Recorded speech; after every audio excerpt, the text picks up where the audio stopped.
நமக்கு யாராவது செய்வன வச்சிருக்காங்களா அப்படிங்கறத எப்படி தெரிஞ்சுக்கிறது?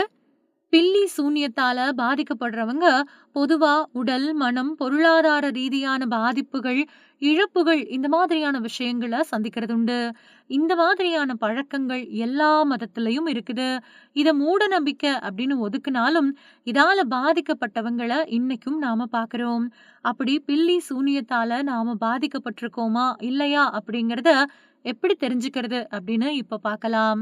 பில்லி, சூன்யம், தீய சக்திகள், செய்வினை இதெல்லாமே மத்தவங்களுக்கு கெட்ட விளைவுகளை ஏற்படுத்தணும் அப்படிங்கிறதுக்காக பயன்படுத்தக்கூடியதுதான்.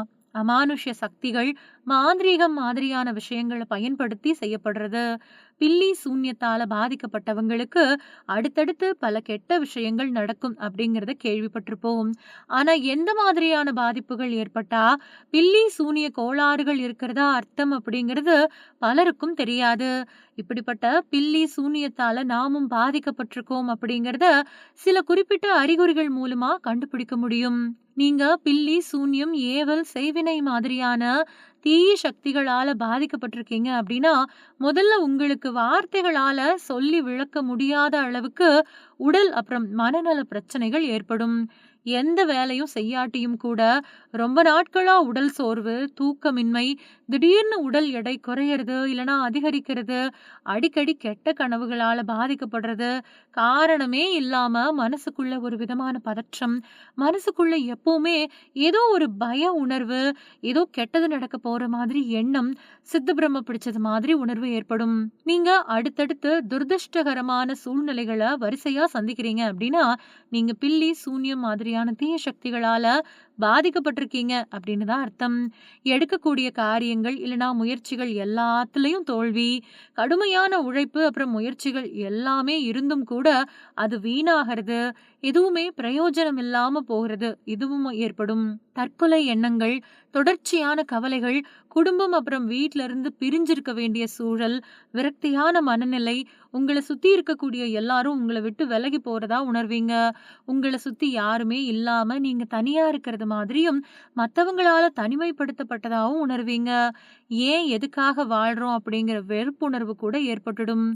பில்லி சூன்யத்தால பாதிக்கப்பட்டதுக்கான பொதுவான அறிகுறி அப்படின்னா, அது காரணமே இல்லாம மோதல்கள சந்திக்கிறது தான்.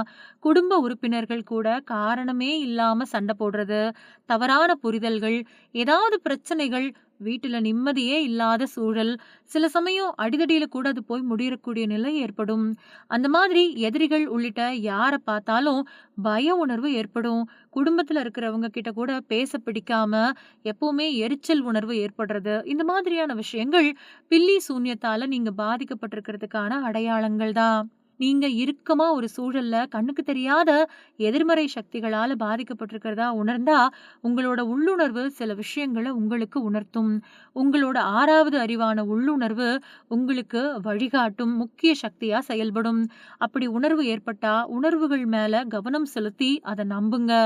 தொடர்ந்து கெட்ட கனவுகள் இல்லனா தூக்கத்த கெடுக்கக்கூடிய வகையில ஏதாவது ஒரு கனவு, உங்களை யாராவது தொரத்துறது மாதிரியான உணர்வுகளால தாக்கப்படுறது, கெட்ட நிகழ்வுகளா பார்த்துக்கிட்டு இருக்கிறது, இந்த மாதிரியானது பில்லி சூன்யத்தோட பாதிப்பா இருக்கலாம். இந்த கெட்ட கனவுகள் சில சமயங்கள்ல நிஜத்துல நடக்கிறது மாதிரி இருக்கலாம்.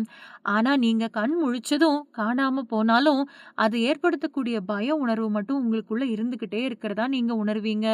இந்த மாதிரியான விஷயங்கள் உங்களுக்கு நடக்குது அப்படின்னா, நீங்க பில்லி சூனியத்தால பாதிக்கப்பட்டிருக்கலாம் அப்படிங்கிறத நினைவுல வச்சுக்கோங்க.